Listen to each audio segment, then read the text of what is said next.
आज का आजाद सिपाही अखबार आपने पढ़ा क्या? पढ़ते रहिए अपना लोकप्रिय दैनिक अखबार आजाद सिपाही। नमस्कार, आजाद सिपाही के प्राइम बुलेटिन में आपका स्वागत है। मैं हूं राहुल सिंह। आज की प्राइम की प्रमुख खबर कुछ इस प्रकार है। सीएम हेमंत ने कहा कि केंद्र की मनमानियों के खिलाफ कब तक चुप रहेंगे, सभी विपक्षियों को मुखर होना होगा। दूसरी खबर, बाबा बैद्यनाथ मंदिर और बासुकीनाथ मंदिर खुलेंगे, रोजाना 4 घंटे ही होंगे दर्शन। तीसरी खबर, मंत्री रामेश्वर उरांव ने कहा कि जिन सड़कों पर भाजपा रो रहे वह उन्हीं की सरकार में बनी। चौथी खबर, 4 जिलों के उपायुक्तों को सो कॉज, कोरोना जांच में धीमी गति को लेकर स्वास्थ्य सचिव ने मांगा जवाब। आइए अब सुनते हैं खबर विस्तार से। मुख्यमंत्री हेमंत सोरेन ने कहा कि आखिर हम कब तक केंद्र की मनमानियों को बर्दाश्त करेंगे। अब समय आ गया है कि विपक्षियों को मुखर होना होगा। हम सिर्फ बैठकर बातें कर रहे हैं। उन्होंने कहा कि केंद्र ने अपनी मनमानी करते हुए राज्यों की रीढ़ की हड्डी जीएसटी के जरिए तोड़ दी है। हमने बार बार कहा कि राज्यों को इसमें थोड़ी ढील दी जाए। जीएसटी के जरिए लगातार केंद्र पूरे राजस्व पर कुंडली मारे बैठा है। कोरोना काल में राज्यों को भी केंद्र की ओर से बजट मिलना चाहिए।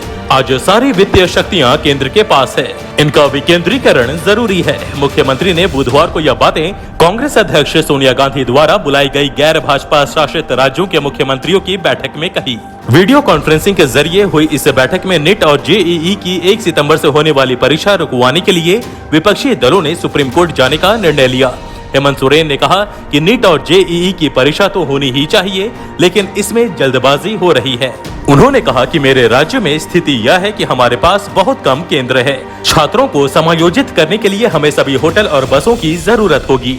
दूसरे राज्यों के बच्चे भी अभिभावकों के साथ आएंगे। इससे कोरोना संक्रमण का खतरा बढ़ेगा। केंद्र को अधिक समय देकर सुविधा प्रदान करनी चाहिए। मुख्यमंत्री ने कहा, अगर कुछ गलत हुआ तो केंद्र सभी राज्यों को फिर से दोषी ठहराएगा। हमें इन मुद्दों को संयुक्त रूप से उठाना होगा। हम सामूहिक रूप से केंद्र की नीतियों का विरोध नहीं कर पाए हैं। महंगाई, बेरोजगारी समेत अन्य मुद्दों पर हेमंत सोरेन ने कहा कि युवाओं में रोजगार को लेकर आक्रोश है। निजीकरण के मुद्दे पर उन्होंने कहा कि अब तो केंद्र हमारे संसाधनों को भी बेचने लगा है। उन्होंने केंद्र सरकार पर गैर भाजपा शासित राज्यों से भेदभाव का आरोप लगाया। साथ ही उन्होंने केंद्र सरकार पर दूसरे राज्यों के मंत्रियों और विधायकों को भी परेशान करने का आरोप लगाया। उन्होंने कहा कि आखिर कब तक केंद्र गैर भाजपा शासित राज्यों की सरकार को परेशान करता रहेगा। हमें मिलकर इसका विरोध करना ही होगा। हेमंत सोरेन ने कहा कि बेरोजगारी और महंगाई से जनता परेशान है। यह दोनों ही समस्याएं देश में चरम पर है। महंगाई के बावजूद केंद्र सरकार पेट्रोल डीजल के दाम बढ़ा रही है। अब नजर डालते हैं आज की दूसरी प्रमुख खबर पर।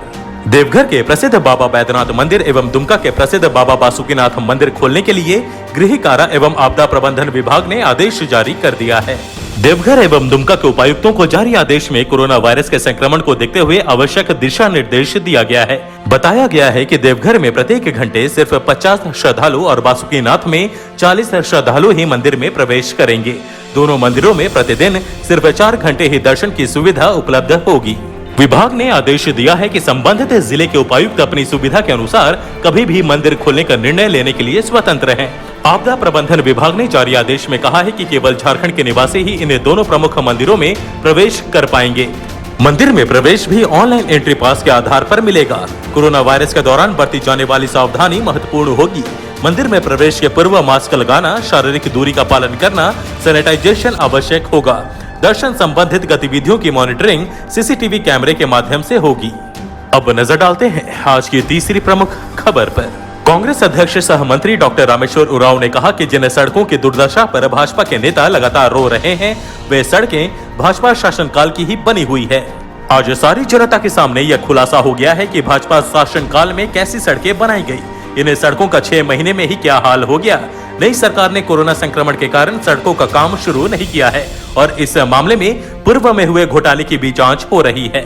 डॉक्टर रामेश्वर उरांव ने कहा कि दुमका में हुई घटना के लिए सभी को अफसोस है, लेकिन इस पर राजनीति करने की जरूरत नहीं है। भाजपा के नेता यह तो बता रहे हैं कि सड़क पर गड्ढे थे, तो क्या क्यों नहीं बता रहे कि सड़कों का निर्माण कब हुआ था और किसके शासनकाल में हुआ था। अब नजर डालते हैं आज की चौथी प्रमुख खबर पर।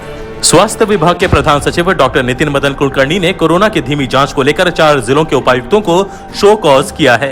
इन जिलों में धनबाद, बोकारो, लोहरदगा और देवघर शामिल हैं। इन जिलों में सामान्य दिनों के साथ साथ विशेष अभियान में जांच की उपलब्धि कम रही। प्रधान सचिव ने उपायुक्तों को कहा कि सैंपल कलेक्शन एवं जांच की कम उपलब्धि कोरोना संक्रमण की रोकथाम के संबंध में आपके प्रयासों में उदासीनता का घोतक है। साथ ही यह भी सुनिश्चित करने को कहा है कि भविष्य में उनके जिले का प्रदर्शन लक्ष्य के अनुरूप रहे। आज के आजाद सिपाही के प्राइम बुलेटिन में बस इतना ही। देश विदेश की तमाम बड़ी खबरों के लिए आप पढ़ते रहिए अपना लोकप्रिय दैनिक अखबार आजाद सिपाही। और हाँ, आप हमारे इस YouTube चैनल को जरूर सब्सक्राइब करें। धन्यवाद।